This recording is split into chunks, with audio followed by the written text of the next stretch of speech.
Welcome dear learners, I doctor Anjali Saxena welcome you all. Dear learners, आज हम start कर रहे हैं पॉलीमर से रिलेटेड कुछ मल्टीपल चॉइस क्वेश्चंस। पॉलीमर के टॉपिक्स को कुछ पार्ट्स में डिवाइड किया है, like introduction and classification, polymerisation, we can say conducting polymer, biopolymers. तो इन्हीं पॉलीमर्स को डिवाइड करते हुए वेरियस वीडियोस मैं प्रोवाइड करूंगी। तो आइए स्टार्ट करते हैं आज की अपनी video which is based on introduction of polymers and classification of polymers. Polymer की अगर हम बात करें तो polymer is made up of two words, poly and mers. Poly means many and mers means part. जो मैनी पार्ट्स का मिलके बना हुआ एक बड़ा मॉलिक्यूल हो, जिसमें स्मॉल पार्ट्स जो मे बी सेम और डिफरेंट रिपीटेडली कंबाइन होते रहते हैं, जिनका इंटरमॉलिक्यूलर कॉम्बिनेशन होता रहता है और एक बड़ा चेन लाइक मॉलिक्यूल मिलता है, उसको हम बोलते हैं polymers. They are also known as macromolecules and the phenomenon of this is known as polymerization.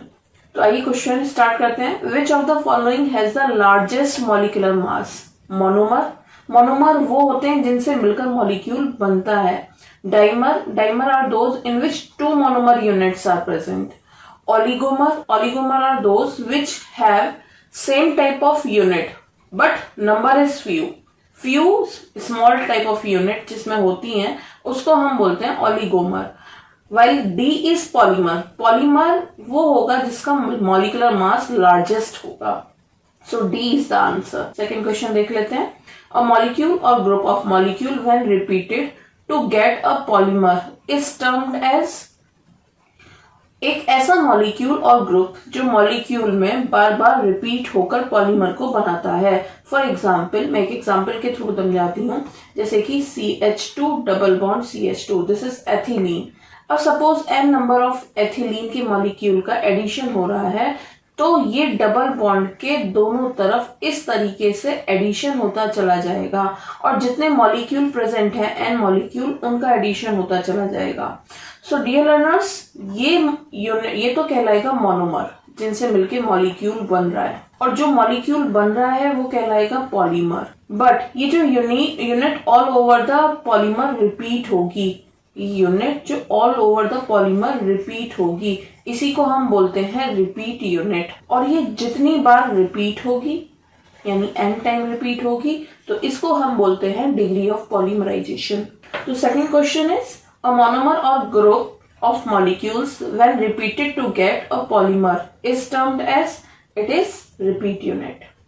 So answer is repeat unit. Move करते हैं थर्ड क्वेश्चन की तरफ। The number of repeat units in a polymer, तो अभी बताया था, that is degree of polymerization. Polydispersity index is the average of number average molecular weight and weight average molecular weight. Molecular weight of polymer is not repeat unit. Tacticity of a polymer is not a repeat unit. Tacticity means the order in which the functional group of our monomers are present in a polymer. जिस order में, जिस fashion में हमारे functional group का orientation होता है polymeric chain में, उसको हम टैक्टिसिटी बोलते हैं। सो इसका आंसर है डिग्री ऑफ पॉलीमराइजेशन। मूव करते हैं फोर्थ क्वेश्चन की तरफ।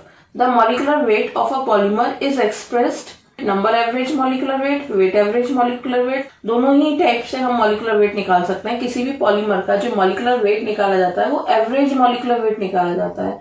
तो ये नंबर एवरेज मॉलिक्यूलर वेट भी कैलकुलेट कर सकते हैं, वेट एवरेज वेट भी कैलकुलेट कर सकते हैं। सो इसका आंसर होना चाहिए C, both of the above. Move करते हैं नेक्स्ट क्वेश्चन की तरफ। Which of the following may not be used as a criteria for classification of polymers? Which may not be used, तो देखते हैं। नंबर ऑफ मोनोमर्स का तो कोई क्राइटेरिया हो ही नहीं सकता। n नंबर ऑफ मॉलिक्यूल है, किसी में 1000 है, किसी में 10,000 है, तो नंबर ऑफ मोनोमर्स कोई क्राइटेरिया नहीं हो सकता है क्लासिफिकेशन के लिए। स्ट्रक्चर एंड शेप का कोई सच क्लासिफिकेशन नहीं बन सकता। थर्मल बिहेवियर, तो जो ऑप्शन है वो डी सही है, नन ऑफ द अबव। इनमें से कोई भी क्राइटेरिया ऐसा नहीं है जो कि क्लासिफिकेशन ऑफ पॉलीमर के लिए हो। मूव करते हैं सिक्स क्वेश्चन की तरफ। Polymer with low degree of polymerization is known as low degree of polymerization, इसमें number of repeat unit कम हो। हाई पॉलीमर कहें चाहे मैक्रो पॉलीमर कहें, और कोपॉलीमर तो एक टाइप है, जिसमें हमारे दो टाइप के या दो से ज्यादा टाइप के मोनोमर यूनिट्स प्रेजेंट होती हैं, उसको हम कोपॉलीमर कहते हैं। मैक्रोमोलिक्यूल और high polymers are the polymers. So oligopolymers are those in which few monomer units are present or monomer unit combined. तो oligomers ऐसे होंगे जिनके पास low degree of polymerization होगा. So B option is correct. Degree of polymerization is total number of monomer molecules joined in a polymer molecule, minimum number of monomer molecules joined in a polymer molecule, maximum number of monomer molecules या average number of monomer molecules. तो total number of monomer molecules तो हम इसलिए नहीं कह सकते, like हमारा कोई अगर कंडेंसेशन पॉलीमराइजेशन हो रहा है तो रिमूवल ऑफ मॉलिक्यूल भी होगा। तो इसका आंसर होगा average number of molecule joined in a polymer chain और पॉलीमर मॉलिक्यूल। तो इसको हम डिग्री ऑफ पॉलीमराइजेशन कह सकते हैं। Which of the following is a natural polymer? Natural polymer are those which are naturally present. If they are synthetically made, then it will be known as synthetic polymer. So ये classification का question है। अभी तक हमने जितने भी question solve किए वो polymer, repeat unit, degree of polymerisation से रिलेटेड थे। अब हम धीरे धीरे क्लासिफिकेशन की तरफ आ रहे हैं। What are natural polymer, what are synthetic polymer? Cellulose, polyethylene, Teflon या नाइलॉन। तो हम जानते हैं पॉलीइथाइलीन कहें, टेफ्लॉन कहें, नाइलॉन कहें, they all are synthetic polymer, but cellulose is a natural polymer. Dear learners, इसकी डिटेल्ड वीडियो भी अवेलेबल है जो कि आप प्लेलिस्ट के थ्रू देख सकते हैं, जिसका लिंक भी डिस्क्रिप्शन बॉक्स में अवेलेबल है। पॉलीमर की पूरी एक अपनी प्लेलिस्ट है, so kindly go through that. 9th question, which of the following can be used as a monomer for polymerisation? So again basic concept, monomer की तरह पॉलीमराइजेशन में कौन यूज हो सकता है? डियर लर्नर्स, एक वर्ड है functionality. Functionality means number of bonding site. So for polymerization, functionality must be 2 or more than 2. जब तक फंक्शनैलिटी या नंबर ऑफ बॉन्डिंग साइट 2 या 2 से ज्यादा नहीं होंगी तब तक पॉलीमराइजेशन नहीं होगा। जैसा कि हम जानते हैं, जैसे कि मैंने पॉलीएथिलीन का भी एक एग्जांपल लिया था, ये एथिलीन में डबल बॉन्ड पाया जा रहा है। डबल बॉन्ड पाए जाने की वजह से जब डबल बॉन्ड के दोनों तरफ एडिशन होगा तो one bonding site will be create here and one bonding site will be create here. तो इट्स शोइंग फंक्शनैलिटी 2। तो इसी तरीके से 2 फंक्शनैलिटी होनी चाहिए। तो देखिए जरा, NH3 कोई फंक्शनैलिटी, कहाँ बॉन्डिंग साइट 2 नहीं हो सकती है। CH3 लगा हुआ है, COOH, यहाँ से OH का तो रिमूवल हो सकता है but bonding site CH3 is not there. OH and OH तो रिमूवल हो सकता है, 2 बॉन्डिंग साइट है, all of the above, so its answer is C। 2 bonding site होने के कारण ये मोनोमर की तरह यूज हो सकता है पॉलीमराइजेशन में। Moving on 10th question, which among the following is try functional? Glycerol आप जानते हैं 3 OH होते हैं, फिर CH2OH, CHOH, CH2OH, so glycerol is its answer. Ethylene glycol, no it's not answer, CH2OH, CH2OH। Phenol, C6H5OH, vinyl chloride, CH2 double bond CH, Cl। तो 2 bonding site है इसमें भी 2 बॉन्डिंग साइट है, फिनॉल में 1 bonding, तो glycerol is its answer. Moving on next question, an example of tetrafunctional monomer is, it is urea, NH2CO NH2, so 4H are replaceable, so urea is its answer. Urea will be tetrafunctional monomer. A monomer can form a polymer if its functionality is at least, जैसा कि अभी मैंने बताया था, it should be 2 or more than 2, तो at least 2 होनी चाहिए। Moving on next question, choose the synthetic polymer from the following. Synthetic polymer, तो देखिए कॉटन नेचुरल पॉलीमर है, नायलॉन सिंथेटिक है, DNA नेचुरल पॉलीमर है, वुड नेचुरल पॉलीमर है, so synthetic polymer का एग्जांपल होगा nylon. Which of the following is synthetic polymer? तो synthetic polymer again, cellulose natural polymer, protein natural polymer, PVC polyvinyl chloride that is a synthetic polymer, nucleic acid is a natural polymer, so C should be the answer. Moving on next question, choose the correct match. PVC vinyl chloride, nylon 6 styrene, orolon, caprolactam, nucleic acid adipic acid. तो यहाँ पर monomer से match कराने की कोशिश की जा रही है। आप देखिए न्यूक्लिक एसिड, एडिपिक एसिड नहीं होते, ओरोलॉन, कैप्रोलेक्टम नहीं होता, पॉलीएक्राइलोनाइट्राइल को हम ओरोलॉन बोलते हैं, नाइलॉन 6 कैप्रोलेक्टम से मिलके बनता है, but polyvinyl chloride vinyl chloride से मिलके बनता है। तो A is the answer. Chemical resistance of a polymer decreases with, chemical resistance यानी कि केमिकल रिएक्ट करने की tendency. Chemical resistance of polymer decreases with increase in crystallinity, no, crystallinity is the ordered arrangement. Increase in cross linkings, no. Increase in molecular weight, इन सब के साथ तो chemical resistance increase होगी ए बी सी के साथ। So its answer should be D, none of the above. Moving on next question, 17th question. The extent to which polymer molecules are arranged in ordered fashion is called. So ordered fashion में arrange होने को हम crystallinity बोलते हैं। तो इसका answer B होना चाहिए। Functionality is the number of bonding site. Polymerizability यानी polymerize बना होने की tendency, none of these. So its answer is B. Now 18th question. Factor affecting crystallinity of polymer are. तो जैसा कि हम जानते हैं जो मॉलिक्यूल का ऑर्डर्ड फैशन में अरेंज होने को हम क्रिस्टलिनिटी बोलते हैं। तो फैक्टर्स जो अफेक्ट करते हैं क्रिस्टलिनिटी को, इंटरमॉलिक्यूलर फोर्सेस तो अफेक्ट करते हैं क्रिस्टलिनिटी को, बल्कि साइड ग्रुप्स भी, rate of cooling during crystallisation. So its answer should be D. ये चारों या एबीसी फैक्टर ऐसे हैं जो क्रिस्टलिनिटी को अफेक्ट करते हैं। आइए मूव करते हैं नेक्स्ट क्वेश्चन की तरफ। पॉलीइथीन इज अ, पॉलीथीन जैसे कि बच्चों यहाँ पर मैंने भी बताया था CH2 डबल बॉन्ड CH2, और इसमें सिंपल एक मॉलिक्यूल, इसके जब हम n मॉलिक्यूल पॉलीमराइज कराएंगे तो डबल बॉन्ड के दोनों तरफ एडिशन हो रहा है। तो जब पॉलीमराइजेशन इस टाइप का हो कि कोई भी बाई प्रोडक्ट जैसे कि वाटर, अमीन्स, इस तरीके का कोई भी बाई प्रोडक्ट रिमूव नहीं हो रहा है, then that type of polymerisation will known as addition polymerisation. अगर पॉलीमराइजेशन के प्रोसेस के दौरान कोई स्मॉल मॉलिक्यूल्स, कोई बाई प्रोडक्ट जैसे कि अल्कोहल, अमीन्स, वाटर रिलीज होते हैं, लिबरेट होते हैं, तो उसको हम बोलते हैं condensation polymerisation.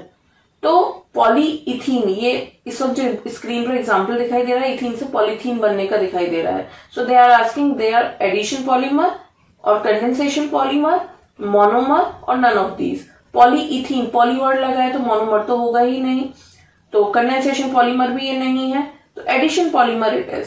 So answer is A. In an addition polymer the molecular mass of polymer is a large multiple of the molecular mass of in addition polymer. Above is the example of addition polymer, ethylene से ethylene बनने का।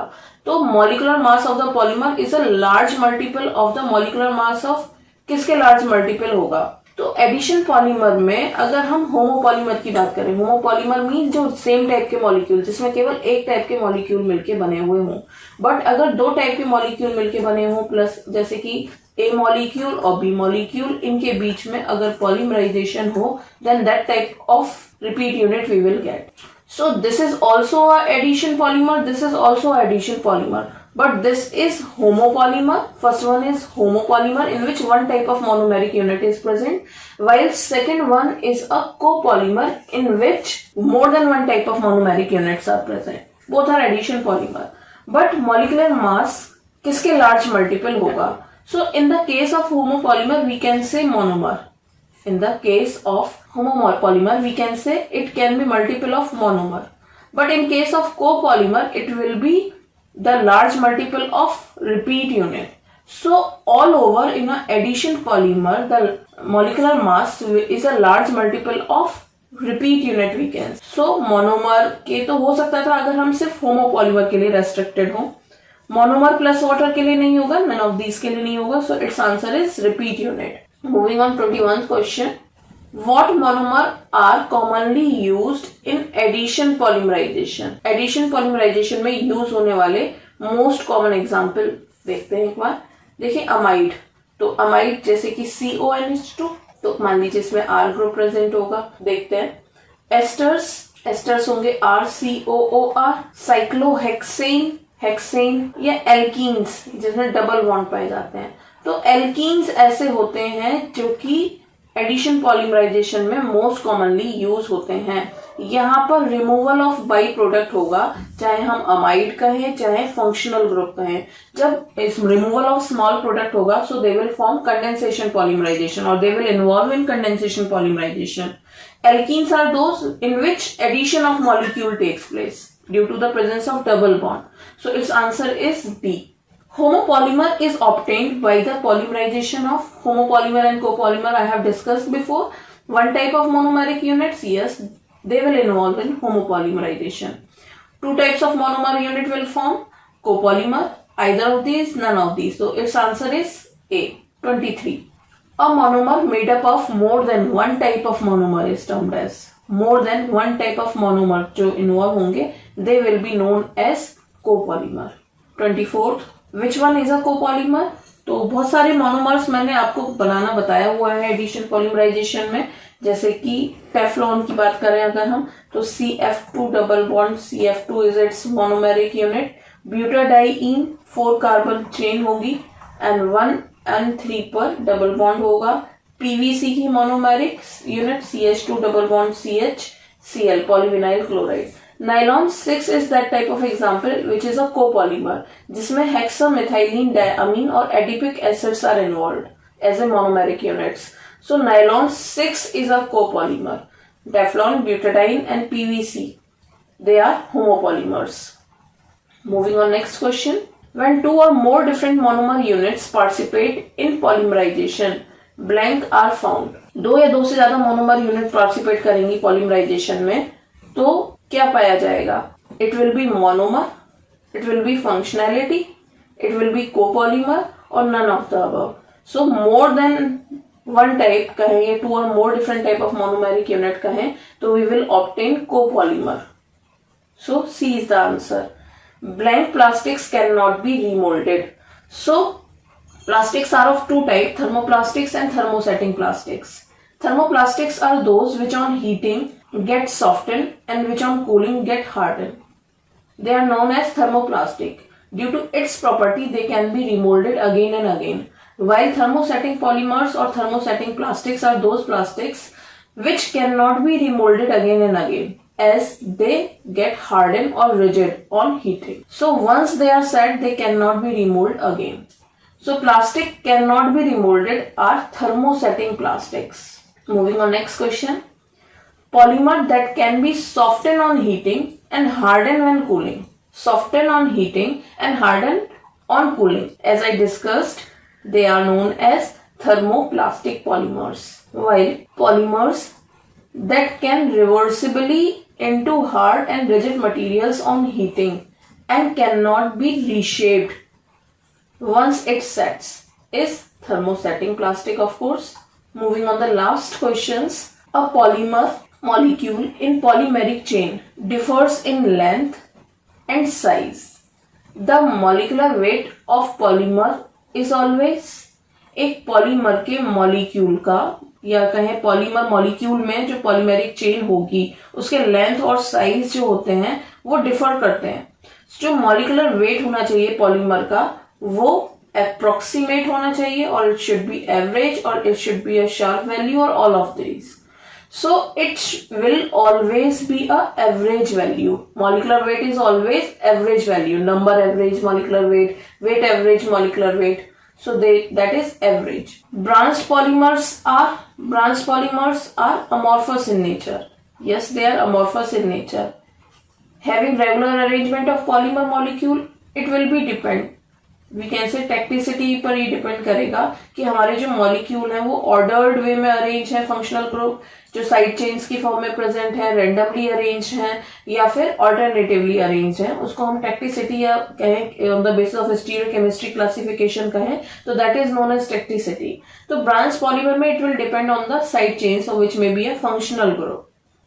तो B option नहीं हो सकता है. Crystalline in nature, no. Crystalline और nature तो जब हमारे मॉलिक्यूल्स का ऑर्डर्ड अरेंजमेंट होगा उसको बोलते हैं. Mechanically they will not be strong. So branch polymers are amorphous in nature. So we have solved 30 questions. So dear student, there are so many questions in polymer chapter. So we will solve in small packets of the video. So thank you very much for watching everyone.